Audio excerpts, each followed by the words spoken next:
자, 조일교 대표입니다. 오늘은 제가 일요일날 올리는데 주말에 시간이 조금 여유가 있어서 토요일날 저녁에 방송을 올리도록 하겠습니다. 오늘 이제 이번 주에 가장 핫한 주주 환원 정책, 요게 이제 좀 이슈가 될 것 같고요. 이제 반도체 2차 전지도 뭐 당연히 뭐 조금씩 다룰 것 같습니다. 이 많은 분들이 이제 유튜브 멤버십에 어떻게 가입하냐라고 물어보신 분들이 많아서요. 요 영상 시황 강의 끝나면 뒤편에 유튜브 멤버십 가입 안내 영상이 이제 계속 되니까요. 뒤편 영상을 참고하시면 되고, 그 다음에 뒤편 영상을 참고하셔서 좀 궁금한 게 있다면, 그러니까 이제 저희 고객센터로 이렇게 전화를 하시면 됩니다. 이렇게 뒤편 영상에 자세하게 이렇게 가입하는 방법, 또 어떻게 운영하는지 얘기를 해놨거든요. 그래서 그거 다 보시면 될 것 같고, 뭐 그래도 이제 좀 궁금하신 분들은 요 뒤편에 있으니까요. 제가 영상 끝나자마자 이 설명을 올려놨기 때문에 요 번호로 이제 저장을 해서 들어오시면 될 것 같습니다. 자, 주간 해외 증시 이슈 분석을 제가 시작을 할 건데요. 어제 미국 증시하고 야간 선물을 먼저 말씀을 좀 드리겠습니다. 근데 제가 이제 일주일에 한 번씩 시황 방송을 올리잖아요. 근데 이제 항상 올릴 때 제가 이제 아침에는 또 뭐 커피 한잔 하면서 이제 클래식이나 이거 제가 원체 좋아하니까요. 가곡이나 클래식이나 이렇게 음악 같은 것들 연주하는 것 막 이런 것들을 좀 뭐 되게 많이 좀 듣습니다. 한 2시간 정도 듣고 이제 이걸 이렇게 올리거든요. 그런 이유는 일주일 동안 너무 제가 이렇게 경제적인 어떤 상황 이런 것들을 이렇게 보다 보면 이 감성이 굉장히 합리적이고 이성적이고 되게 논리적으로 들어가는 경우가 있습니다. 그게 푹 빠져 있거든요. 근데 주식이라는 건 여러분 하시다 보면 논리적인 분석이나 그런 과학적인 분석이 한 60% 정도가 있다면, 제가 애널리스트만 하는 게 아니니까 저는 실제로 이제 시장을 보면서 사람들하고 이제 우리 VIP 회원들한테 리딩을 해주잖아요. 그러면 저도 이제 시장에 대한 감각이 있어야 되니까, 그래서 이런 어떤 시장에 대한 실질 살아있는 감각을 느끼려면 논리적인 어떤 부분이 한 60%면 감성적인 부분이 한 30% 정도가 있어야 됩니다. 그래서 전 세계 이렇게 진짜 애널리스트들하고 다르게 정말 매매를 잘하는 이렇게 헤지펀드의 대가들이나 아니면 펀드 매니저 같은 경우는 사실은 경제학을 전공한 사람들이 많이 없죠. 대부분 다 이제 인문학을 전공을 많이 합니다. 그거는 뭐냐면 이 감성적인 부분들이 있어야지만 되게 유연하게 시장을 보게 되고, 너무 논리적이고 너무 이렇게 분석적인 형태로만 가게 되면 제가 경험해 본 바로는 실전 매매를 잘 못하게 되더라고요. 그래서 저는 항상 이제 일주일 동안 그런 형태, 뭐 평일에도 많이 듣지만 항상 이거 올리기 전에 클래식이라든지 뭐 좀 연주곡, 그리고 뭐 발라드, 뭐 저는 음악을 다 좋아하니까 뮤지컬, 뭐 가곡 이런 것들 들으면서 일주일 동안 좀 논리적이고 분석적인 사고에 대한 부분들을 약간 드러내고 감성적인 부분들을 조금 올려서 이렇게 방송을 하게 되더라고요. 그런 부분이 되게 중요해서 여러분들도 제가 지난번에 한 말씀드렸지만 스시로 뭐 트로트도 괜찮으니까요. 감성적인 부분들, 인문학 책 같은 거 이런 걸 조금씩 보세요. 왜냐하면 너무 이렇게 시세에 빠지고 이 경제적인 분석에만 빠지면 매매는 사실은 잘 안 되는 경우가 많아요. 너무 이렇게 틀에 박힌 형태로만 가면 안 된다라는 것들을 제가 한번 부탁하고 싶어서 4분 30초를 쓰면서 제가 이 얘기를 좀 드렸습니다. 자, 우리 시장이 최근에 굉장히 강하죠. 그 얘기를 제가 나중에 드리겠습니다만, 어쨌든 그래서 뭐 그렇게 올랐는데도 야간 선물 그렇게 많이 안 떨어졌습니다. 근데 이제 변수가 하나 생겼죠. 미국이 이제 공습을 했습니다. 그게 이제 확전으로 갈지 안 갈지 좀 봐야 될 필요가 있고, 나스닥도 1.474 한동안 좀 다우지수가 강하더만 오늘 또 나스닥이 조금 더 센 형태의 모습을 보여주고 있죠. 많은 사람들이 제 무료 시황을 보면 한 주간에 정리가 다 된다라고 얘기하시는 분들이 많으세요. 그래서 제가 가능하면 한 주간의 해외 증시부터 국내 증시까지 그냥 나왔던 이슈를 다 정리해 드리려고 좀 노력을 하거든요. 그러니까 최근에 이제 시간이 좀 늘어나는데 가능하면 다 한번 보세요. 중간에 이렇게 끊어버리지 말고 그렇게 하시면 됩니다. 자, 제가 이제 시장이 요즘 되게 좋은데 그 중에 여러분들한테 먼저 약간 제가 좀 항상 이 부분들은 알고는 있어라라는 것들을 좀 얘기를 좀 드리는 부분이 있어요. 그러니까 시장이 좋은 거는 즐기되 요 부분들에 대해서는 조금 알고는 있어야 된다라는 게 이제 뉴욕 커뮤니티 은행 이번 주에 되게 불안했죠. 그러니까 그게 시장이 올라가는데 감춰져서 그런 거지 되게 이제 좀 불안감이 이어졌습니다. 근데 특히 페드가 이번에 파월 의장이 좀 달리 얘기를 하는 바람에 금리 인하가 좀 늦어질 수 있죠. 3월에서 5월까지. 그래서 자산 1,000억 달러를 보유한 미국 내 29개 은행인데요. 이게 지금 이번 주 꽤 많이 떨어졌습니다. 작년에 시그니처 은행, 그죠? 그걸 자산을 매입한 곳인데, 그래서 나중에 지금처럼 이렇게 시장이 랠리를 보이지 않을 때는 항상 이게 이제 내관이 될 수 있기 때문에 항상 여러분한테 이렇게 강세장일 때 이런 것들을 조금 더 말씀을 좀 드리고 있는 편이에요. 그래서 제가 처음을 가져왔습니다. 그 사업용 부동산에서 막대한 손실 내서 2억 5,200만 달러 적자. 그러면서 엄청나게 떨어졌죠. 뭐 어제도 38% 떨어졌고. 근데 이제 이게 중요한 게 아니고요. 이게 그냥 미국에서만 이러면 괜찮은데 일본도 아오조라 은행이 미국 부동산이 사업용 부동산이죠. 280원에 손실 냈다고 밝혀가고 20% 이상 폭락했고요. 그 다음에 유럽도 도이치방크에서 이제 미국 이것도 상업은행, 상업 부동산입니다. 관련 충당금을 전년보다 4배 이상 늘었죠. 4배 이상. 그래서 지금은 이게 조금 무시할 수 있는 형태인데 나중에 우리가 지금 어떤 랠리 속에 이게 감춰져 있는 어떤 부분이 있기 때문에 꼭 기억해 주셨으면 좋겠습니다. 이건 그냥 여러분들이 생각을 해놓고 가시면 돼요. 언제든지 시장이 또 약해지면 이게 또 내관이 될 수 있습니다. 자, 그 다음에 이제 어제 그저께 발표됐던 파월 의장, 제가 계속 말씀드렸죠. 이번에 파월이 변할 수도 있기 때문에 파월 의장의 연설이 되게 중요하다라고 얘기했는데 참, 그러니까 지난번 12월 달 점도표하고는 너무 다르게 1월 달에 파월 의장의 성명서를 발표했는데요. 인플레이션이 2% 향해 지속 가능하게 움직이고 있다는 더 큰 확신이 있을 때까지 목표를 그러니까 뭐 이거 읽어보시면 많은 분들이 보셨을 거예요. 두 번째 거 한번 보고 얘기 드릴게요. 그냥 제가 정리만 해드릴게요.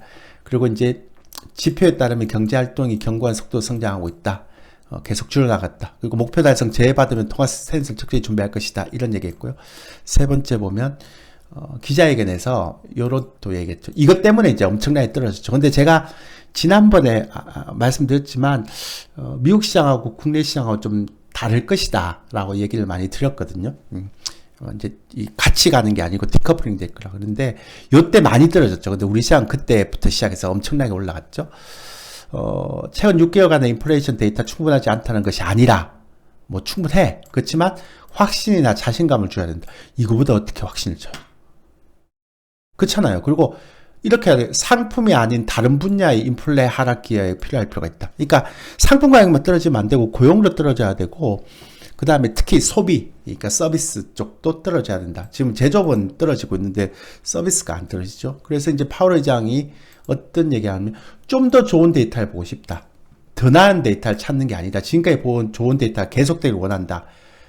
그리고 쭉 얘기하고 중요한 건 뭐냐면 인플레이션에 대해서 2%를 한번 건드리는 걸 바라지 않는다. 그냥 2%까지 살짝 내려왔다 그냥 올라가는 게 아니라 2%에 딱 떨어져서 계속 거기에 고착화, 안정화되기를 기대한다. 이런 얘기죠. 근데 제가 얘기하는 건 뭐냐면 그러면 왜 12월 달에 점도표에서 그렇게 3번 정도 인하를 할 것이다 그러면서 3월 인하에 대한 얘기를 했냔 말이에요. 그때 막 정치적으로 막 정치적인 어떤 이 발언이 많이 포함됐다라는 의심을 받을 정도로도 굉장히 많이 그런 얘기를 했잖아요. 근데 불과 한 달 만에 바뀔 걸. 그러니까 그러면서도 이런 얘기를 했다는 거 되게 웃기죠. 근데 인플레이션 올라가는 것도 아니고 점진적으로 떨어지고 있는데도 불구하고 그리고 이제 노동시장에 대해서는 많은 측면에서 정상에 가깝거나 가까워졌지만 완전히 정상으로 돌아오지 않았다. 수요는 여전히 공급을 못 넘는다. 이런 얘기를 하죠. 그 다음에 ECI라고 있죠. 고용 비용 지수라고 있습니다. 이런 것. 이건 이제 임금 상승은 장기적으로 우리가 필요한 수준 아직 돌아오지 않다. 이런 얘기를 하죠. 되게 재밌는 게요. 요거 하고 나서 새벽에 발표됐던 고용 지표가 나왔습니다. 좀 이따 말씀드릴게요. 그래서 특히 3월 인하에 대해서 그때 12월 달에는 점도표 얘기하면서 3월 인하 얘기해놓고는 회의에서 금리 인하를 적극적으로 고려하지 않았다. 그리고 오늘 회의를 토대로 볼 때 위원회가 FMC가 3월 회의 때까지 인하 시기를 확정할 수 있는 확신에 도달할 가능성이 없다. 3월까지 인하 안 한다는 얘기잖아요. 그러니까 이제 이런 얘기하면서 나스닥 확 떨어져 버렸죠. S&P도 엄청나게 떨어지고. 그러니까 이제 시장에서는 파월을 안 믿는 불과 3개월 된 것도 아니고 한 달 만에. 그렇다고 인플레이션 지표가 올라가는 것도 아니고 계속 안정적으로 가는데 이런 얘기를 해버린 거죠. 그리고 이제 마지막으로 이렇게 했죠. 노동시장이 예상치 못하게 약화된다면 확실히 더 빨리 금리를 인하할 것. 그러면 노동시장이 약화되지 않으면 금리는 안 한다는 얘기잖아요. 그러니까 이런 식으로 바꿔버린 거예요. 그리고 그러니까 이 얘기하고 나서 시장에서는 5월 인하 금리 인하가 확 이렇게 올라가 버렸죠. 그럼 보통은 이제 3월 금리 인하에 대한 부분들에 대해서 안 하고 5월 달로 이제 연기가 되면 국채 수익률은 올라가야 되잖아요. 근데 반대로 국채 수익률, 요거 이자입니다. 이자는 큰 폭으로 떨어졌습니다. 왜 그런가 하면 이게 이제 월말 효과도 있고, 그 다음에 이렇게 얘기하니까 이제 안전자산 선호 현상으로 가면서 이제 채권을 선호하는 게 있고, 또 하나는 미국이 주가가 너무 많이 올랐잖아요. 그러면 펀드 매니저들 입장에서는 주식을 내가 한 30조를 해놨는데 주식시장이 너무 올라가서 얘가 한 40조가 됐어. 그러면 이 30조를 편입할 때는 주식 비중이 70%였는데 40조가 되면서 주식 비중이 80%가 될 수 있잖아요. 그러면 요 주식 비중만큼 10%를 들어서 채권을 옮겨야 되죠. 7대3을 맞춰야 되니까. 그래서 그런 리밸런싱 효과도 있다라는 것 때문에 오히려 채권이 예전 같으면 매파의 그런 발언이 있었다면 채권 수익률이나 이자는 올라가야 되는데 확 떨어져 버렸어요. 이건 나중에 제가 말씀드릴게요, 이것도. 근데 이제 그런데 이제 파월 회장이 얘기했던 것처럼 제조업은 내려오는데 상품 시장은 내려왔는데 이런 것들은 근데 제조업은 내려왔는데 소비 지표도 꺾여야 되고 고용 지표도 안 좋아야지만 우리가 금리 인하를 할 수 있다 그랬는데 보세요 지금 소비자 신뢰지수. 근데 그게 중요한 게 아니고 이거는 옛날부터 좋았고요. 보세요 지금 어제 새벽에 발표됐던 지금 믿을 수 없는 그러니까 미국의 현지에서도 이런 얘기 하잖아요. 믿을 수 없는 일이다. 뭐지? 그러니까 민간 고용이 아니라 정부 고용은 예상이 18만 5천인데요. 35만 3천 명이 나왔습니다. 그러니까 고용이 너무 좋죠. 아까 이렇게 파월 회장이 뭐냐 하면 고용이 둔화되는 걸 확인해야 금리 인하를 하겠다 그러는데 지금 고용이 둔화는 그냥 예상치보다 거의 2배 수준으로 올라가 버렸잖아요. 그리고 이게 중요한 게 아니라 시간당 임금, 이게 이제 인플레이션을 올릴 수 있는 시간당 평균 임금이요. 0.60으로 예상치 2배가 올라가 버렸어요. 그러니까 이제 3월 완전히 끝나버렸고 5월 이후가 이제 확실시 되는 거죠. 근데 이거 되게 재밌는 게요. 시장이 좋잖아요.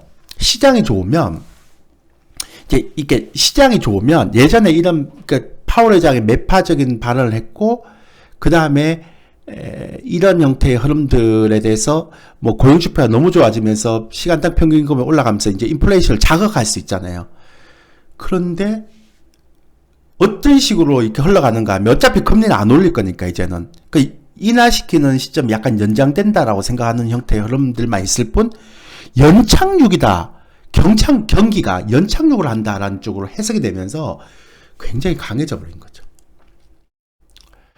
전 미국 시장이 뒷부분에 가서 얘기하겠지만 저는 좀 불안해요. 이유가 있어요. 그러니까 이게 뭐냐면 좀 이따 제가 곧 설명드릴게요. 보면 그래서 이제 이렇게 고용지표 나오니까 이제 3월 금리 인하 시점 예전에는 거의 한 90%까지 올라갔다가 12월 달에 파월 의장이 점도표 공개하면서 90% 올라갔다가 지금 5월이 60%고 이게 20% 확 떨어져 버렸어요. 그러니까 5월까지는 금리는 안 한다는 얘기잖아요. 그죠? 예. 그러니까 우리는 시간을 번 거죠. 예, 어쨌든 트럼프는 이제 이거 트럼프 입장에서는 이제 막 이, 지금 막 이렇게 주가가 올라가면 안 되잖아요. 바이든이 이길 것 같으니까. 그러니까 파월을 막 욕하고 있는 거죠. 민주당을 돕기 위해서 뭔가 할 거다. 당선을 위해서 금리 낮추려는 거다. 그리고 파월 의장의 연임이 이제 2026년 연임인데 내가 대통령 되면 그렇게 안 해준다면서 막 압박을 하는 거죠. 조금 이상하죠. 그래서 연준이 문제다. 파월 퍼팅 못하는 골퍼다. 뭐 좋든 나쁘다 항상 너저 제 인명이 놀라워 이랬는데 이제 달라져 가고 있다. 그러니까 참 선거를 위해서는 우리나라도 그렇죠. 미국도 그렇습니다. 그러니까 선거 앞에서는 이게 정치인들 믿을 수가 없어요. 어쨌든 그렇고 애플이 됐고요. 넘어갑시다. 그리고 이제 미국 주식에서 보면 제가 이제 오늘 이제 여러분한테 좀 적극적으로 얘기하려는 게 이건데 메타 플랫폼이 이제 20%나 올라갔잖아요. 뭐 엔비디아는 올라갔다 떨어졌다 하는 게 중요한 게 아니고 아마존도 7% 올라갔습니다. 근데 잘 보세요. AMD도 지금 4% 올라갔죠. 그래서 이제 반도체 쪽은 꺾이진 않는데 그냥 정체할 거라고 했잖아요. 제가 그런 얘기를 했는데 잘 보세요. 되게 재밌는 게 하나 나옵니다. 이 실적 발표와 관련해서 이게 이제 아마존하고 메타가 실적 발표됐는데 보세요. 이게 여기서부터 되게 중요해요. 우리나라 쪽도 중요합니다. 아마존은 이제 매출 이런 것들 다 좋다고 평가받았어요. 그러니까 뭐 예상치도 뭐 주당 순이익도 예상치보다 많이 올라갔잖아요. 당연히 이제 메타도 그렇게 올라갔죠. 근데 똑같이 올라갔는데도 불구하고 아마존의 상승폭보다는 메타의 상승폭이 훨씬 크죠. 근데 그런 이유 중에 하나가 둘 중에 어떤 차이가 있는가 하면 아마존은 그냥 실적만 얘기했고요. 예상은 훨씬 넘는 영업이익. 그러니까 더 좋죠. 얘보다는 훨씬 더 좋잖아요. 근데 더 중요한 건 메타는요. 처음으로 분기 배당을 했고요. 자사주 매입에 500억 달러를 발표했다. 즉 무슨 얘기인가? 주주 환원 정책을 굉장히 강하게 발표한 거죠. 이걸 잘하는 게 애플이잖아요. 이게 우리나라, 그러니까 이번 주에 가장 이슈가 된 게 이제 주주 환원 정책이잖아요. 뒤에 가서 말씀드리겠지만. 그러니까 미국도 이제는 제가 지난주에 말씀드릴 때 그래야겠죠. AI가 너무 과열이다. 그리고 사람들이 시장에서 너무 AI만 얘기한다. 근데 갑자기 그런 실적이 발표되는 것들은 시장에 안 먹히고 이게 여기도 이제 메타의 실적도 좋아지지만 주주 환원 정책을 세게 얘기했던 게 20% 나가니까 오히려 지금 국장의 트렌드를 미국장이 따라가는 게 돼버리는 거죠. 오히려 지금 AI 관련 반도체는 이번 주에 굉장히 약세를 보였던 형태예요, 여러분. 근데 그런 건 이제 요거 전에 나왔던 실적을 보면서 알 수가 있었죠. 왜냐하면 그때 시간에서 이렇게 됐는데, 근데 보면 제가 한번 볼게요. 그 전에 마이크로소프트하고요, AMD하고 그 다음에 제너럴 모터스는 제외하고 마이크로소프트하고 AMD가 실적 발표를 했어요. 근데 괜찮았단 말이에요. 물론 이제 일부 나빠진 것도 있지만 괜찮았는데 굉장히 희한한 일이 뭐가 벌어졌는가 하면 실적이 괜찮았는데 본장에서 마이너스 3%, 마이너스 1% 떨어졌는데 폐장 이후에 마이너스 5.7%, 마이너스 5.75% 떨어졌어요. 마이크로소프트는 마찬가지고 제너럴 모터스만 이렇게 올라갔고요.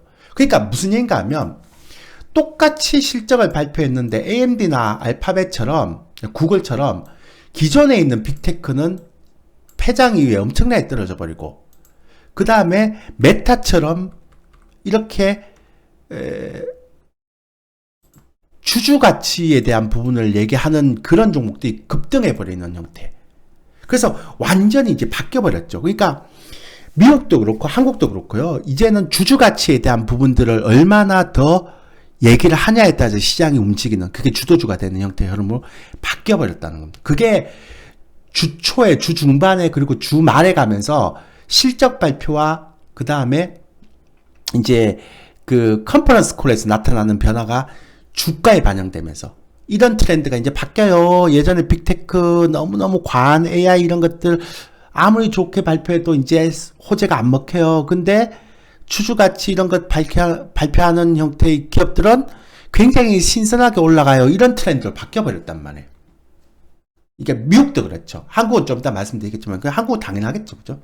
그래서 되게 재밌는 흐름이다. 이게 실적 발표만 보고 실적이 좋아서 올라가는 그런 시점이 아니라 똑같이 실적이 좋게 발표됐는데도 불구하고 주주환원 정책이 어떻게 나오느냐에 따라서 주가의 희비가 엇갈렸다. 이게 이제 이번 주 실적 발표, 미국 기업의 실적 발표의 가장 큰 트렌드다라는 거죠. 예.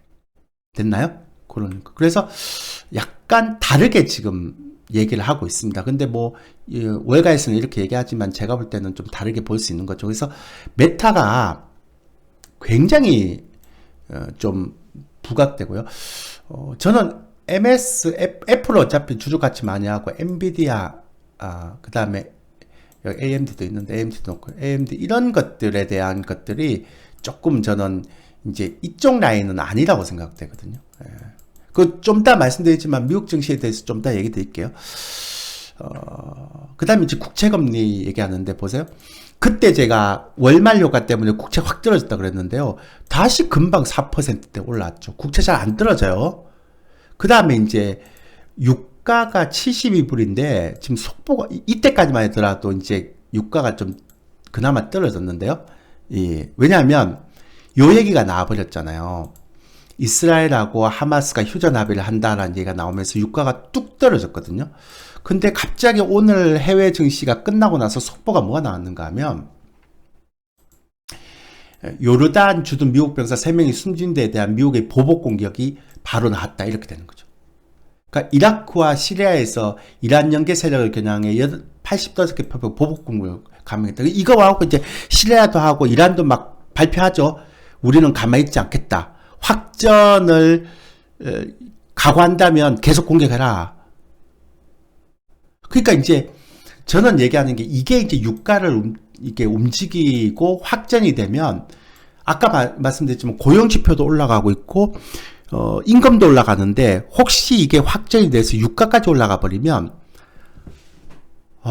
그러면 인플레이션이 쉽게 안 꺾이잖아요. 그러면 고금리를 계속 유지해야 되는 상황이면 아까 제가 처음에 얘기 드렸던 지역은행, 그 지역은행의 리스크가 작년 3월달, 그죠?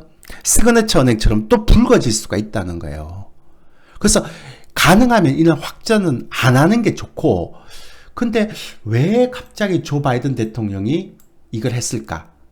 이거는 선거를 앞두고 있어서.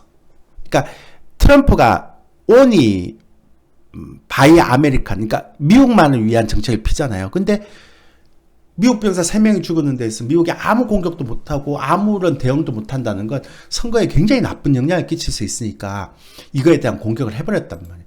그래서 지금 제가 볼 때는 지금 아까 말씀드렸지만 고용지표도 굉장히 좋고 임금도 계속 시간당 임금도 상승하고 있는데 여기다가 확전에 대한 부분들이 이게 좀 확산이 돼버리면 이게 또 아까 말씀드린 지역은행에 대한 변수가 또 생길 수도 있겠구나라는 것 때문에 사실 이 기사를 보면서 다음 주에 어떻게 반응할까가 되게 궁금했습니다. 그래서 좀 신중하게 봐야 되겠다라는 생각을 개인적으로 했었죠.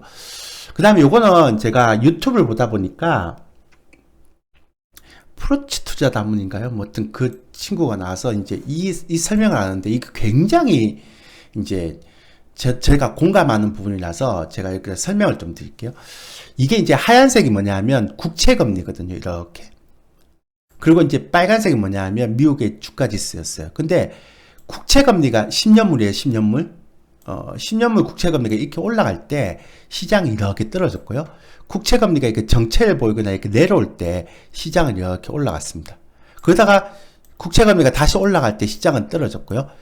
국채금리가 떨어질 때 시장은 다시 올라갔습니다. 이렇게. 그러니까 10년물 국채금리와 미국의 시장은 정확하게 반대의 모습을 보였죠. 근데 지금 국채금리가 이게 반등을 하잖아요. 근데 만약에 이게 이렇게 꺾여서 이렇게 4% 밑에 가서 이렇게 떨어지면 상관이 없는데 만약에 이렇게 올라가 버리면 시장이 이렇게 떨어질 수 있다. 그래서 10년물 국채금리 동향을 굉장히 잘 봐야 된다라는 얘기를 해서 이거 괜찮은 지표다라고 해서 여러분들 소개시켜 드리려고 이렇게 보여드리는 겁니다. 그래서 요거 이후로부터 시작 유가 이런 것도 되게 중요하지만 제가 계속 보는 게 이 10년물 국채 이거를 계속 보게 되더라고요. 네. 그래서 여러분들도 참고하시면 될 것 같아요. 그렇게 보시면 되고 그러니까 미어에서 자꾸 바이든을 압박을 했어요. 그러니까 그래서 오늘 아침에 속보가 나온 것 같아요. 이렇게 공격을 했던 것 같아요. 왜냐하면 미어에서 직접 쳐라. 바이든에서 막 얘기했고요. 그 다음에 뭐 확전이 불씨될까 백악관에서 모호한 걸 유지하니까 미국에서 막 의회에서 더 막 얘기하고 이러니까 선거에 안 될 것 같다라고 생각하니까 이제 친 것 같아요. 근데 제발 확전만 안 됐으면 좋겠습니다. 그렇게 얘기했고요. 그래서 이번 주에 다 끝났습니다. 엑스몰브 세브론도 끝났고 뭐 이제 하나 남은 거는 20일날 엔비디아 하나 남았죠. 여기까지 해외 증시인데요. 자, 국내 증시가 재밌습니다. 예, 분석이. 한번 보세요. 자, 이번 2월 1일 날 수출 증가율이 급증을 해버렸죠. 제가 조금 떨어질 것 같다라고 얘기를 했는데 급증을 해버렸습니다. 근데 이거는 급증한 건 아니고요. 원래는 5.4 정도 나와야 되는데 이게 18 나왔죠. 이게 이유는 뭐냐면 작년에 1월 달에는 1월 달이 설날이었죠. 설날 구정 연휴였는데 이번 달에는 2월 달이 구정 연휴였잖아요. 그러니까 조업일수로 한 2.4일에서 2.5일 정도가 더 많았죠. 1월 달에. 그러니까 그게 이제 반영된 부분입니다. 이게. 그러면 이제 우리는 구정이 2월 달에 있으니까 2월 달은 좀 많이 내려가겠죠. 이렇게. 그러니까 그거니까 신경 쓰지 마시고요. 뭐 이거 섹터별 수출 증가율도 뭐 신경 쓰지 마십시오. 뭐 그렇게 많이 볼 건 없습니다. 왜냐하면 지금 시장은 안 맞아서 제가 이거를 설명을 안 드리는 거예요. 자, 코스피를 보면 거의 4조 정도가 매수가 들어왔죠. 제가 지난번에도 말씀드렸죠. 외국인들은 코스피를 엄청나게 계속 사고 있다. 현물에 있어서. 근데 코스닥은 안 산다. 이번 주 코스닥 되게 약했죠. 제가 계속 말씀드렸잖아요. 코스피만 산다. 그런 얘기했고 코스닥은 안 산다라는 얘기를 드렸고요. 그 다음에 선물도 보면 제가 지난번에 롤오버가 있기 때문에 전혀 나쁘지 않다고 했는데요. 보면 2만 계약 롤오버에서 그 이제 3,961계약까지 증가됐는데요. 잠깐만요. 이거 어제 거 반영 안 됐네요. 죄송합니다. 어제 거 반영되면 이게 어저께 16,000계약이니까 거의 플러스, 죄송합니다. 이거 제가 플러스 한 2만 계약 가까이 누적 매수가 된 거예요. 예. 어저께 반영 안 됐네요. 그 2만 계약 정도 플러스가. 그러니까 2만 계약이 넘어서 버렸어요. 왜냐하면 롤오버 포함했으니까요. 그러니까 누적이 2만 계약까지 돌아와 버렸죠. 그러니까 이거는 목요일까지고 금요일까지 포함하면 2만 계약이 지금. 그러니까 외국인들이 거래소에서 현물도 사고 있고 선물도 사고 있습니다. 2만 계약입니다. 3,961계약이 아닙니다. 그리고 이제 신용광고 추이를 보면 여기 되게 재밌는데요. 제가 파생하시는 분들은 신용잔고만 보면 될 것 같다라는 얘기를 계속 많이 했잖아요. 보세요. 개인들의 신용잔고가 이렇게 막 증가될 때는 시장이 폭락을 합니다. 이렇게. 그리고 급증하죠. 그러면 시장이 이렇게 폭락을 해서 요 개인들의 반대 매물을 다 끌어들입니다. 이렇게. 그러니까 계속 떨어뜨리다가 이제 끝물에 가서 60포인트를 떨어뜨리면서 시장을 이렇게 폭락을 시킵니다. 그러고 나서 개인들이 계속 신용잔고를 손절하잖아요. 여기 들어왔던 신용잔고를. 그러면 그때부터 조금 시장이 반등을 합니다. 이렇게. 그러다가 계속 줄어들면 시장이 올라갑니다. 그래서 최근에 제가 이걸 무료 방송을 하면서 계속 말씀드렸던 게 최근에 개인들의 신용잔고하고 지수의 움직임하고는 거의 일치합니다. 그러니까 반대로 갑니다. 그러니까 신용잔고가 되게 많이 들어오면 주가가 이렇게 막 폭락을 하고요. 그러니까 파생하시는 분들한테 굉장히 중요하죠. 신용잔고가 이렇게 막 줄면 주가는 급반등을 합니다. 이렇게. 그걸 참고하라고 제가 지난주도 얘기했고 지지난주도 얘기했고 신용잔고 추이하고 지수하고는 굉장히 이제 반대다. 아까 10년물 국채하고 미국 증시하고도 반대다는 얘기를 했잖아요. 그런 얘기를 좀 드렸고요. 요게 이제 우리 시장은 완전 미국 시장하고 다르게 갔죠. 그러니까 뭐냐면 제가 지난번에 얘기할 때도 그랬죠. 공매도를 금지시키는 거는 실효성이 하나도 없다. 그러니까 우리 시장에서 가장 큰 문제인 건 거버넌스다. 주주 환원 정책인데 그런 거 아무것도 안 한다. 그러니까 만년 저평가된 게 아니냐. 그런 얘기를 드렸는데요. 금융위원장하고 금감원장하고 증권업계 간다가 1월 20일 날 검토협 얘기했고 2월 중으로 기업 밸류 프로그램 정시 저평가에서 뭐 자사주뿐만 해서 주주하는 정책 이런 것들을 내용 발표할 거라고 얘기를 했고요. 그래서 뭐 관련 ETF, 기업 가치계 이 얘기하고 나서 주가가 이제 그때부터 시작해서 이 주주환원 정책을 할 수 있는 저평가된 우량주들이 막 급등을 했죠. 그래서 자사주 제도의 개선 방향, 이렇게 강제 소각, 한도 설정, 시총 반영 제외 이런 것. 그러면서 그때 제가 우리 회원들한테 뭐라고 얘기했는가 하면 1월 16일 날 기준에서 PBR을 적용했을 때 미국 증시는 굉장히 비싸다. 그리고 코스닥도 비싸다. 왜? 코스피는 0.9배인데 코스닥은 1.87배. 이걸 제가 우리 그 VIP 회원님들한테 화요일 날 얘기를 했어요. 이 얘기가 나오고 나서.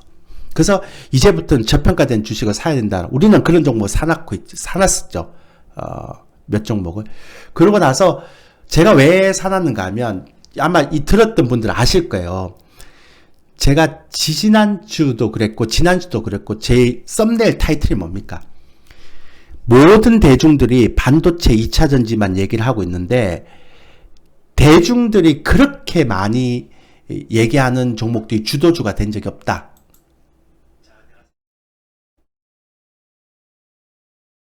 지금 들리시죠? 이게 이제 지난주에 제가 올렸던 썸네일인데요. 보세요. 뭐라고 적혔습니까? 미국 증시는 AI 열풍이고 한국 증시는 반도체 열풍인데 대중이나 언론의 관심이 집중되는 통계적으로 주도주는 항상 무관심 섹터에서 나왔다. 이렇게 올렸잖아요. 그래서 반도체나 2차 전지가 대중들의 관심이 집중되는데 그쪽으로 갈 수 있을까? 저는 주도주 그쪽 아닌 것 같다라는 얘기를 했죠. 적어도 상반기까지는. 근데 갑자기 이제 대중들이 무관심한 섹터, 전혀 생각지도 못했던 섹터에서 올라와 버린 거죠. 그것도 저평가된 우량주.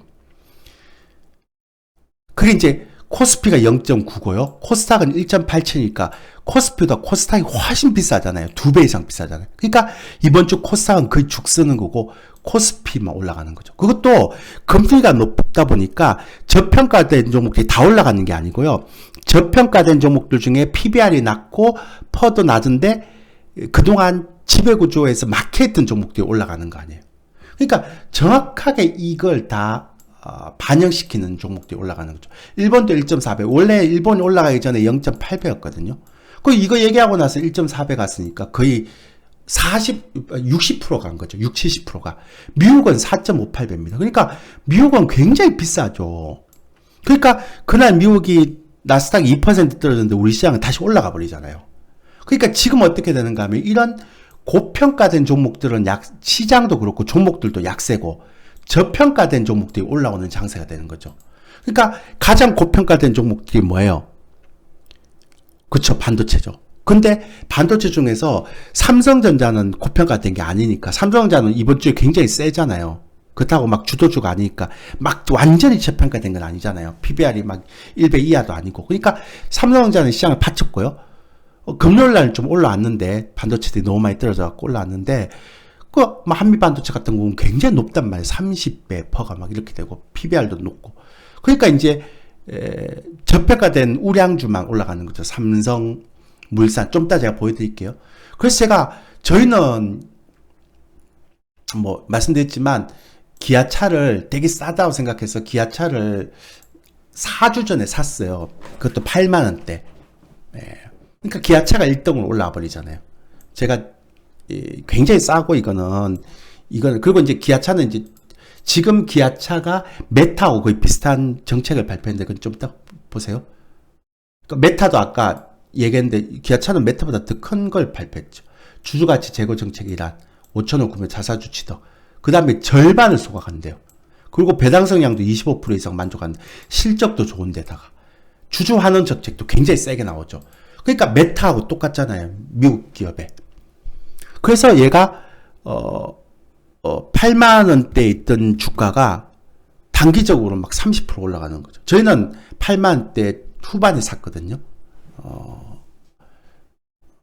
그래갖고 이제 좀 과해서 금요일 날 과해서 저희가 조금 이제 정리를 했는데 25%씩이 났어요. 딱 4주 만에. 예. 그러니까 그만큼 뭐 너무 과하다 뭐 다음 주 조금 더 올라가겠지만 눌림목은 있어야 되지 않겠습니까? 그죠? 그런 거. 근데 어쨌든 미국은 메타고 한국은 기아차, 삼성물산 이런 쪽으로 이제 확 돌다 보니까 이번 주 내내 그렇다고 해서 반도체가 떨어진다는 게 아니고 2차 전지가 떨어진다는 게 아니고요. 2차 전지는 고평가된 것들이 확 이제 고평가된 게 해소됐잖아요. 그러면 이제 반도체하고 2차 전지는 제가 지난주도 말씀드렸지만 박스권이란 말이에요. 박스권. 떨어지지도 않고 올라가지도 않고 박스권에서 이제 잡아주는 역할을 하는 거겠죠. 이렇게 쭉. 근데 그 사이에 이제 이런 트렌드가 바뀌는 거예요. 그렇게 말씀드리는 거죠. 그래서 제가 우리 회원들한테 그 얘기를 했거든요. 요거 얘기를 해주면서 화요일 날 똑같이 설명드렸는데 올해 들어서 개인 투자자와 기관 투자자가 투자 자금이 한국 증시에서 탈출하고 있다. 그래서 막 한국 그래서 집계하면 개인하고 기관 투자자들이 막 그래서 심지어는 그 어떤 얘기까지 하는가 하면 이제 국장 탈출해서 이제 미국장 가야 된다. 미국장 AI도 있고 막 가야 된다고 얘기할 때 제가 화요일 날 뭐라고 얘기했는가 하면 이거 그러니까 2차 전지하고 반도체도 쏠림 현상이 되게 많다 보니까 이렇게 내가 안 된다 그랬잖아요. 아까 대중적으로 언론 주고 관심이 집중되는 업종이 반도체 2차 전지 AI인데 과연 그게 갈 수 있을까? 2차 전지는 기속 반등은 나오겠지만 근데 통계적으로 항상 주도주는 무관심 섹터에서 나왔다 그러는데 제가 이거 보면서 우리 회원들한테 그랬어요. 아 이거 잘못 판단하는 것 같다. 또 고점 잡을 것 같다. 테슬라처럼 그 얘기를 했거든요. 그러니까 대중심리가 한 곳에 이렇게 몰리고 이럴 때는 항상 대중들과 반대로 가야 되는데 그 정확하게 이 얘기가 딱 나오고 이 기사가 29일 날 딱 나오고 나서 28일 날 나왔나요? 하여튼 막 우리나라 온 신문에 도배하고 이러고 나서 아 지금 사람들이 국장에 지쳤구나. 그거 나와서 나서 국장이 단번에 2600 가고 미국 시장은 훅 떨어지고 있어요. 그러니까 여러분들이 주식을 할 때 있잖아요. 논리적이고 이론적인 거 다 좋아요. 근데 가장 중요한 게 뭐냐면 심리예요, 심리. 그 특히 대중심리가 어디로 움직이냐. 그 앙드레 코스탈라니도 예전에 그랬잖아요. 그리고 제가 자꾸 이제 주식을 하시는 분들은 자꾸 음악을 들어라. 아니면 인문학 책을 좀 들어라. 감성이 촉촉해져야 된다는 얘기를 되게 많이 하는데 너무 이성에 무관심하고 분석을 너무 이렇게 하다 보면 그냥 분석적으로 보면 그냥 미국 증시 가야죠. 근데 감성적인 형태로 보면 심리의 게임으로 들어오기 때문에요. 해치펀드의 대가든 다 심리학과 철학과 출신입니다. 그걸 보면 이게 좀 이상하다고 받아들일 수 있거든요. 그래서 올해 저는 미국 시장과 한국 시장에 대한 디커플링이 좀 나올 것 같다는 얘기를 계속 하는 게 이런 대중심리가 지금 완전히 고점에서 바뀌어버리잖아요. 그러니까 AI가 굉장히 열풍이고 막 온 언론에 다 뒤덮고 있는데 그래서 미국 증시를 가요? 저는 이해가 안 됩니다. 그래서 금요일 날 좀 올라갔지만 반도체 쪽에 좀 올라갔지만요. 이게 좀 올라갔어요. 금요일 날. 근데 한 주의 흐름을 보면 이 반도체 쪽이 엄청나게 그러니까 이게 이렇게 떨어졌다 이렇게 올라오는 거예요. 그러니까 갇힌 거죠. 박스권에. 그리고 보세요. 올라간 걸 보면 LG화학도 굉장히 저평가된 지주사잖아요. 그러니까 LGsolutions는 저평가된 게 아니에요. 고평가된 거예요. LG화학이 저평가된 거죠. SDI도 마찬가지고. 그러니까 고평가된 종목들은 못 올라가요. 2차 전지 내에서도. 그 다음에 삼성전자가 상대적으로 저평가됐죠. 반도체. 그러니까 얘는 안 떨어지고 버틴 거예요. 근데 로봇 관련주 보세요. 일주일 내내 이 모양이었어요. 조선주야 어차피 적자니까 뭐 고평가든 저평가든 얘는 턴어라운드니까 평가할 수가 없잖아요. 그 다음에 방산주도 실적은 잘 나와도 저평가가 아니거든요. 그리고 보세요. 대표적인 고평가 종목이 뭐예요? 예. 이게 네이버 9% 올라갔지만 차트를 보면 어떻게 이제 이렇게 떨어졌다가 이렇게 올라가는 박스권이에요. 카카오도 이렇게 떨어졌다가 많이 떨어졌다가 올라갔어요. 박스권이에요. 게임주도 그래요. 바이오 가장 고평가된 종목이죠. 이번 주 바이오 계속 떨어졌다가 이렇게 올라가는. 근데 보세요. 저평가된 종목들 중에 실적 잘 나오는 가장 섹터. 그러니까 이것만 보면 안 돼요. 이건 60포인트 올라갔으니까 일주일치를 봐야 되니까. 현대차. 대부분 다, 뭐 몇몇 종목 빼놓고 대부분 다 PBR 1 이하고요. 퍼가 10 이하입니다. 생보사하고 은행주. 대부분 다 PBR 1 이하고 퍼가 10 이하입니다. 지수사들. 제가 화요일 날 얘기했던 대부분 저평가죠. PBR 1 이하고 퍼 10 이하입니다. 그래서 이번 주 한 주 동안 가장 세게 갔던 게 뭐예요? 현대차그룹, 은행, 생보, 지수사 이런 쪽이 정말 많이 갔잖아요. 나머지는 전부 다 그냥 박스권이에요. 박스권. 네이버 차트 보여주면 어떻게 하냐면 이렇게 여기 올라갔다가 이렇게 견디다가 네이버 차트 한번 보세요. 이렇게 견디 주봉 확 떨어졌다가 다시 확 당겨놨어요. 제자리예요. 제자리. 9% 가도. 그러니까 이런 형태의 흐름이 나왔다는 거죠. 자, 제가 뭘 설명하려고 하는 거냐면 정리할게요. 지금 파월의 스탠스가 1월 달에 비해서 바뀌었어요. 그러니까 5월 금리 인하로 후퇴했습니다. 특히 고용지표, 파월 FOMC 회의 이후에 고용지표가 나오면서 고용지표 더더욱 그런 형태가 나버렸죠. 그러면 고용지표가 대폭 상승하면서 경기 연착륙에 대한 기대감은 확산되고 있는데 금리 인하는 벌써 5월로 후퇴가 돼버렸잖아요. 그리고 메타 20% 상승하면서 주주환원 정책 이슈가 부각되고 지금 한국도 주주환원 정책 이슈가 부각되면서 저평가된 종목 중에서 주주환원 지배구조가 개선됐을 때 올라올 수 있는 종목들 다 올랐잖아요. 제가 지난주에 그랬죠. 여기가 박스권 고점이 될 수 있다. 그 다음에 박스권 저점 2300, 2400 정도 당분간 여기서 왔다 갔다 할 건데 2400 찍고 2600까지 바로 올라와 버리잖아요. 자, 이번 주 제가 잘 봐야 되는 거 어쩌면 지금처럼 이런 저평가된 우량주들이 계속적으로 상승한다면 박스권 상단이 위로 한 번 더 올라갈 수도 있어요. 이번 주가 고비예요. 아까 제가 말씀드렸죠. 미국의 확전이 시장에서 어떤 영향을 미치는지 그걸 잘 봐야 된다. 그 다음에 2월달 주주환원 정책 발표하겠죠. 금감원에서 자자수밤.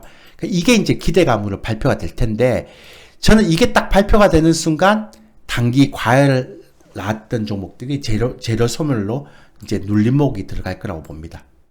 딱 발표되는 순간. 그러니까 지금까지 강세를 보였던 이 재료로 인해서 강세를 보였던 그래서 많이 올라갔던 지수사, 금융사, 뭐 현대차, 기아차 이런 것들이 요게 딱 발표가 되면서 다시 송구르게 들어가는데요. 이 발표가 만약에 강력하지 못하다, 뭐 뜨뜻미지근하다, 뭐 좀 대기업들 눈치를 보는 것 같다 이런 발표가 나오면 다시 확 바뀌어버릴 겁니다. 그래서 여러분들이 뭘 봐야 되는가 하면 나오는 정책이 얼마나 더 획기적이고 얼마나 더 파괴적이고 파격적인가를 봐야 돼요. 만약에 이게 그렇지 못하잖아요. 그러면 외국인들이 공격적인 현선물 매수 포지션이 변화가 일으킬 수도 있어요. 즉 지금처럼 저평가 우량주 섹터가 계속적으로 시장을 주도할 것인지 아니면 다시 원점으로 돌아갈 것인지가 2월달 주주환원 정책 발표가 나는 그 발표 내용에 대한 강도에 따라서 달라질 거다는 얘기를 하는 거예요. 만약에 그게 강도가 좀 약해버리잖아요. 그럼 여전히 이게 박스권 고점이 돼버릴 수도 있고요.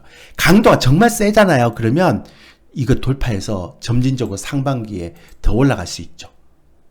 그리고 제가 지난주에 말씀드렸지만 대중들의 관심이 집중된 섹터는요. 통계적으로 주도주가 될 수 없다는 얘기를 계속 제가 말씀드렸죠. 이거는 논리적인 게 아니고 심리적인 거예요. 자, 지금 보세요. 저평가 우량주들의 단기가 그러니까 기업 가치로 보면 아직 한참 가야 되는데 지금 단기적으로 주봉상 다 28% 30%씩 다 올라갔잖아요. 한 주 만에. 두 주 만에. 근데 얘들이 올라갔던 이유는 뭐예요? 여기에 대한 기대감이 굉장히 큰 거 아니에요? 2월달 정부에서 어떻게 발표되느냐에 따라서. 근데 얘에 대한 기대감이 엄청 컸어. 이렇게 올라갔는데 막상 뚜껑을 열어보니까 우리가 생각했던 것보다 훨씬 약해. 파월의 저런 FOMC 연설처럼. 그럼 어떻게 돼요? 다시 뚝 떨어지겠죠. 기대감이 이렇게 있어서 이렇게 올라갔던 건데. 그렇잖아요. 그래서 이게 이제 이번 주에는 가장 중요하다. 어떻게 나오는지. 설 전에 나올지 설 이후 나올지는 잘 모르겠어요. 예. 그래서 요거에 따라서 저평가 우량주가 중기로 계속해서 주도주 부각이 되고 그 다음에 박스권 상단을 돌파할지가 결정되는 거고요. 이게 만약에 잘 안 나오잖아요. 그러면 단기 주도주로서 한계로 꺾여버려요. 근데 만약에 이게 진짜 잘 나오잖아요. 세게 나오잖아요. 그러면 중기 주도주로 부각되는데 한국형 니프티 50 장세, 제가 이거 계속 말씀드렸잖아요. 나중에 저평가만 해소되면 한국형 니프티 50 장세가 될 것이다. 이번 주가 그랬단 말이에요. 그러니까 이번 주가 지수가 많이 올라갔지만 여러분들 체감지수는 굉장히 떨어져 있을 거예요. 왜? 가는 종목 한 10개, 11개, 12개, 6개, 15개만, 그것도 시가총액이 크잖아요. 은행주, 현대차, 기아차, 뭐 삼성전자 좀 잡아놓고 그 다음에 지수사 전부 다 시가총액이 나름 커요. 그런 종목들이 한꺼번에 확 올라가니까 지수 확 당겨버리죠. 삼성전자 안 꺾이고 LG화학도 있고 그 다음에 LG에너지솔루션은 삼성전자를 잡아줘 버리니까 얘 안 빼니까 시장이 확 올라가 버리잖아.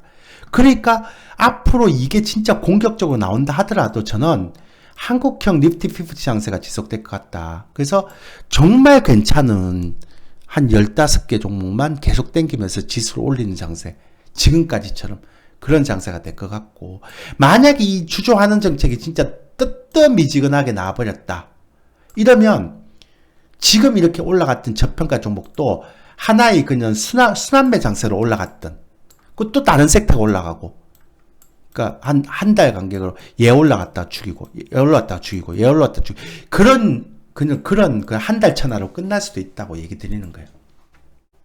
이해되시죠? 그래서 지금 나오고 있는 거에 2월달 아마 구정 지나고 나오지도 않겠습니까? 왜냐하면 이런 기대감을, 이렇게 지수가 많이 올라가는 이런 기대감을 아마 계속 이제 구정 연휴까지 가져가겠죠. 그래야 이제 총선에도 조금 유리하니까 그럴 수 있겠죠. 근데 이제 문제는 뭐냐면 코스닥이 지금 계속 죽어버렸잖아요. 아까 코스닥이 비싸다고 했잖아요. 그래서 0.9인데 코스닥이 1.87이니까 PBR이. 그래서 개인들은 코스닥을 많이 갖고 있고 2차전지를 많이 갖고 있고 반도체 많이 갖고 있는데 반대로 가잖아요. 근데 어떤 일이 벌어지는가 하면 내가 지수가 한 200포인트가 올라가는데 내가 가진 종목이 못 올라가잖아요. 그럼 더 짜증나는 거 있죠. 그러니까 지수가 떨어질 때 내가 가진 종목도 떨어지고 다 같이 떨어지면 덜 배가 아픈데, 우리나라 속담에 사촌이 땅을 사면 배가 아프다고. 그것처럼 지금은 개인 투자자들이 많이 몰려있는 종목들이 박스권에 갇혀버렸고 전에 예상치 못했던 섹터에서 올라가 버렸기 때문에 지수가 상승해도 느낌을 별로 못 가질 거예요. 특히 코스닥 개별주들은 더더욱 그렇죠. 그래서 올해는 지수가 올라가도 만약에 이게 주주하는 정책이 잘 나온다 하더라도 종목을 못 고르면 굉장히 체감적으로 수익률이 안 나는 상세가 될 것 같다. 그 얘기를 제가 한 달 내에, 제가 그 1월 달부터 계속 얘기하고 있죠. 종목 잘 골라야 됩니다. 추격물 사면 하면 됩니다. 우량주로 해야 됩니다. 개별주 잡주 안 됩니다. 실적 안 나온 종목 안 됩니다. 이런 얘기를 계속 했잖아요. 그리고 한국형 니프티 50 장세도 제가 작년부터 계속 말씀드렸고. 그래서 저는 이제 제가 진짜 바라는 형태는 뭐냐면 여기에서 이게 정말 괜찮게 발표가 됐으면 좋겠어요. 너무 진짜 안 좋게 발표되지 않고. 왜냐하면 만약에 그러면 지금 장세는 제가 정말 좋아하는 장세거든요. 저는 세력주나 급등주 안 하잖아요. 이런 주도주 중에 우량주를 되게 좋아하는 스타일이기 때문에 딱 저한테 맞는 시장이란 말이에요, 지금. 네. 그러니까 저희가 그래서 기아차도 샀죠. 8만원대. 그래서 저는 이런 형태의 시장이 되면 저는 정말 좋죠. 딱 제가 제일 좋아하는 장이니까요. 그 다음 뭐 물량도 실을 수 있고, 어차피 저는 종목당 10%씩 실기 때문에 8%, 10%, 막 종목 막 20개, 3개, 30개, 뭐 50개씩 추천하지 않고요.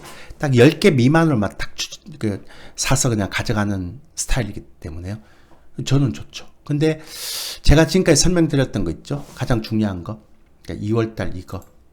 이제 어떻게 나오는가. 그 다음에 아까 확전에 대한 부분들. 그리고 그 확전이 되면 유가도 올라가고 지금 고용지표가 좋아져서 인플레이션이 계속 고금리가 되잖아요. 그리고 아까 제가 말씀드렸죠? 10년물 국채금리 봐야 된다. 제가 볼 때는 이제 미국 증시가 많이 떨어진다 하더라도 우리 증시는 미국 증시만큼 많이 안 떨어질 거예요. 디커플링이 됐기 때문에. 예. 근데 이제 미국 증시는 이제 가장 중요한 건 이거 봐야죠. 10년물 국채금리하고 완전히 반대로 갔잖아요. 그죠? 예. 그래서 10년물 국채가 떨어졌는데 지금 올라오는 게 이게 추세적으로 계속 올라가 버리면 미국 증시도 꺾입니다. 이것도 꼭 봐야 되고. 그 다음에 아까 말씀드렸지만 우리나라는 2월달 나오는 정책도 봐야 되고. 예. 예. 굉장히 중요한 형태니까 이렇게 봐야 됩니다. 이제 그거에 따라서 이제 향후 시장의 주도주도 바뀌고요. 트렌드도 바뀌고 박스권도 상단 돌파할 수 있거나 못 갈 수 있고 이런 형태의 흐름이다라고 우리가 생각할 수 있겠죠. 그렇게 보시면 됩니다. 됐죠? 자, 다음 주 구정 연휴라서 다음 주는 제가 시황을 못 올릴 것 같아요. 그래서 다음 주는 시황을 이게 10일날이 토요일이고 11일날이 일요일인데요. 아마 못 올릴 것 같아갖고 제가 다음 주 시황은 평일날 올릴게요. 그러니까 2월 13일 화요일 저녁에 올리든지 뭐 그렇게 해야 되겠네요. 네, 그렇게 하시고 그 다음에 이거 끝나고 나서 이제 저희 그 유튜브 멤버십 설명 계속 들어가겠습니다. 자, 유튜브 멤버십 가입을 하려고 하시는 분들이 굉장히 많이 이제 저한테 물어보시는 것 중에 하나가 유튜브 멤버십 가입을 하시려고 하시는 분들 중에 저한테 굉장히 물어보는 게 가입 어떻게 하냐는 걸 되게 물어보세요. 저희는 좀 나이가 많으신 분들이 많거든요. 저희가 막 빠른 매매를 안 하기 때문에. 그래서 PC 버전인 경우에는 여기 제 유튜브에 들어가시면 이게 가입이라는 게 있죠. 그죠? 이 가입이라는 거에 딱 마우스로 눌러주시면 요 화면창이 나옵니다. 요 화면창이. 그러면 여기서 가입을 딱 눌러주시면요. 그러면 여기 이제 카드 비밀번호 앞자리 적고 여러분들이 카드가 등록돼 있으면 이렇게 비밀번호만 적고 요거 체크해서 가입 구매 딱 누르시면 돼요. 36만원이거든요, 월. 근데 카드가 등록이 잘 안 돼 있을 거예요, PC에. 대부분 다 모바일에 카드가 등록돼 있겠죠, 그죠? 그러면 모바일은 어떻게 하냐? 여러분들 스마트폰에서 제 채널에 들어오시면 가입하기가 있잖아요, 그죠? 그래서 가입하기를 누르시면 여기 또 가입하기가 있습니다. 가입하기 누르시면 여기도 마찬가지로 여러분들 카드가 등록돼 있겠죠, 아무래도. 그러면 정기 결제 이렇게 누르시면 됩니다. 예.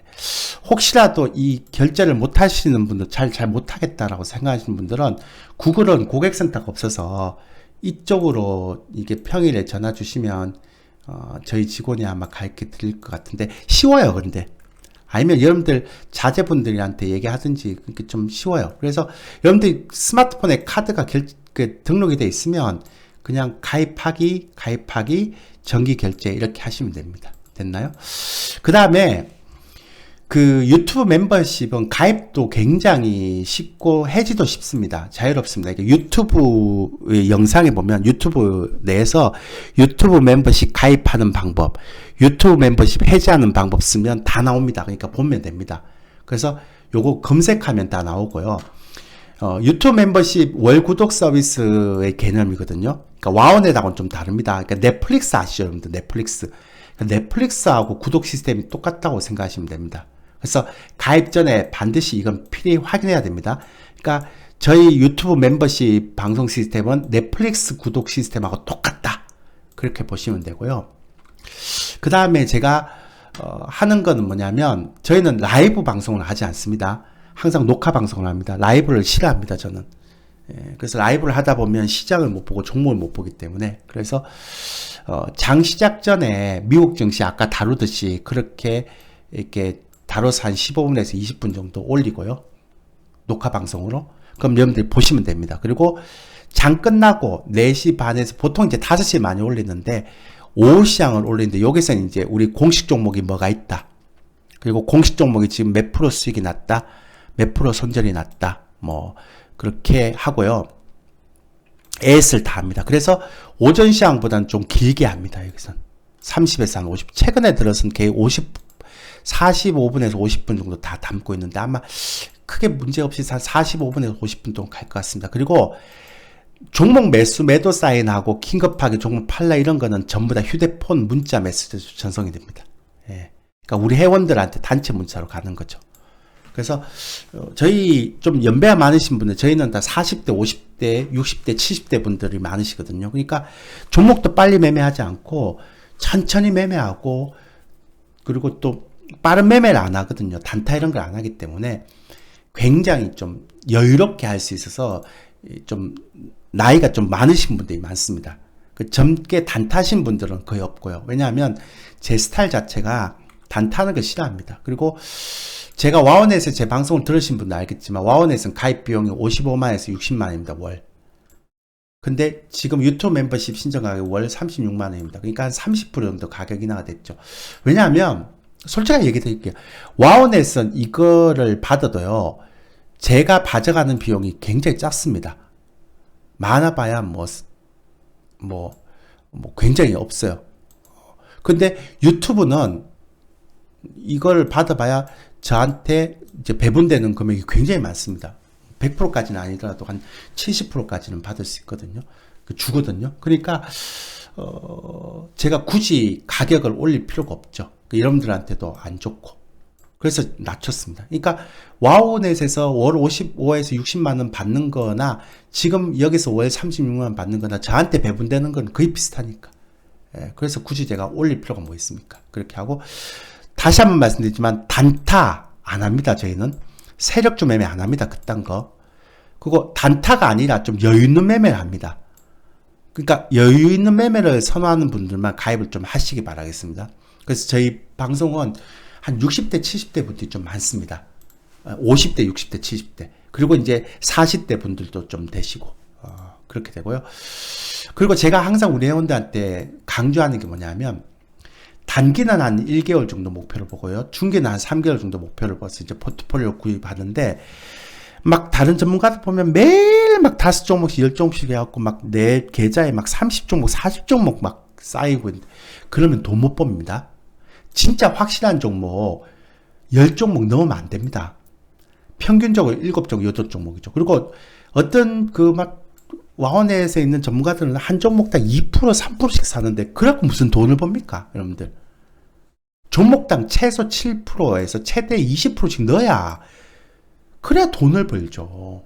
그 저희는 추천도요, 7종목 8종목 10종목도 안, 보유 종목들은 한 달 내내 2달 내내 3달 내내 6개월 내내 가봐야 10종목을 안 넘고요. 그러니까 만약에 내가 어떤 종목을 신규 매수를 하려고 할 때 10종목이다 그러면 한 종목을 팔고 또 한 종목을 사지 10종목을 넘지 않습니다. 그리고 평균적으로 7, 8종목 정도만 보유를 합니다. 항상 그렇습니다.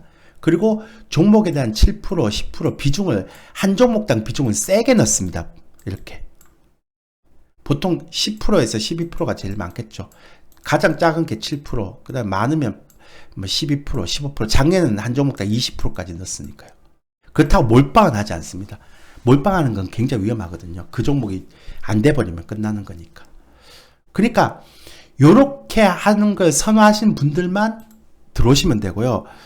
아직까지 10월 8일 날 제가 유튜브 멤버십 방송을 했는데, 올해 작년에 와우넷 포함해서요. 그러니까 10월 8일 날까지 했는데 단 한 종목도 3% 이상 손절 나간 게 하나도 없습니다. 아직까지는. 그러니까 손절을 하는 매매를 안 합니다. 추격 매수를 하는 건 아니고 항상 받쳐서 매수하고 저가에 매수하고 앞으로 주도주가 될 만한 종목들 매집해서 매매를 하기 때문에 거의 손절이 없습니다. 저희는. 예. 제 말이 요즘 막 거짓말하고 이러면 신고하면 걸리죠. 그러니까 무조건 신고하세요. 거짓말하면. 저희 회원님들이 다 그거 있기 때문에 자료가 다 남아 있습니다. 저희는. 그래서 그게 다 있기 때문에 그러니까 손절 한 번도 없습니다. 그러면 코스닥 개별주 하냐 급등주 하냐 그렇지 않습니다. 우량주 합니다. 우량주를 하기 때문에 그럴 수도 있습니다. 그래서 이제 제가 말씀드린 거고요. 아까도 말씀드렸지만 그래서 좀 여유롭게 매매할 수 있고 우량주 매매할 수 있고 좀 안정적인 매매해서 좀 이렇게 한 10종목 내외 좀 충분히 여유롭게 매집하고 여유롭게 그냥 팔고 이렇게 할 수 있는 그런 매매를 하시는 분들만 전화하셔서 하시면 되고, 난 전화 안 해도 된다. 뭐 조일교 대표 뭐 한국경제TV에 20년 24년 동안 있었던 저 사람 참 믿을만 하다 그러면 바로 그냥 온라인이나 PC에서 그냥 가입하기 이렇게 눌러서 가입하시면 됩니다. 됐죠? 예. 여기까지 하겠습니다.